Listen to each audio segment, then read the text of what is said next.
दिया है। सर्वे के मुताबिक 76% पाकिस्तानी इलेक्शन नताइज को तस्लीम करेंगे। 17% ने कोई राय नहीं दी है।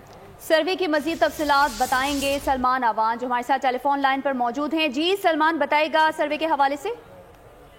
जी बिल्कुल, IPSOS ने जो सर्वे जारी किया है जिसे पाकिस्तान पल्स सर्वे का नाम दिया है, और जैसे कि आपने भी बताया है कि 76% पाकिस्तानी कल होने वाले आम इंतखाबात के नताइज को तस्लीम करेंगे। और सर्वे का ये कहना है कि देही इलाकों के 77%, जबकि शहरी इलाकों के 74% लोग जो हैं इस इलेक्शन के हवाले से पुरुमीद हैं और इसके नताइज को तस्लीम करेंगे। देही इलाकों में इंतखाबात 2024 की शफाफियत और इसको नताइज को तस्लीम करने के हवाले से एक बेहतर तनासुब जो है वो सामने आया है।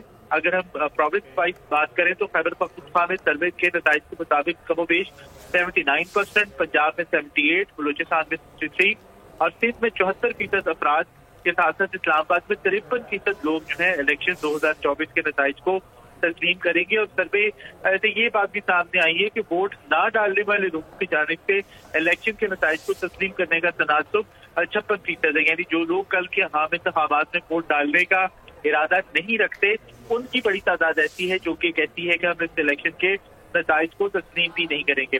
ये जो पाकिस्तान पल्स सर्वे है, इसके नताइज इस बात की निशानदेही करते हैं कि पाकिस्तान के जो शहरी हैं वो कल होने वाले आम इंतखाबात की शफाफियत और इनेकाद के हवाले से पुरुमीद हैं। जी ठीक है, नुमाइंदा खुसूसी सलमान अवान हमें तफसीलात बता रहे थे। आपका बहुत शुक्रिया।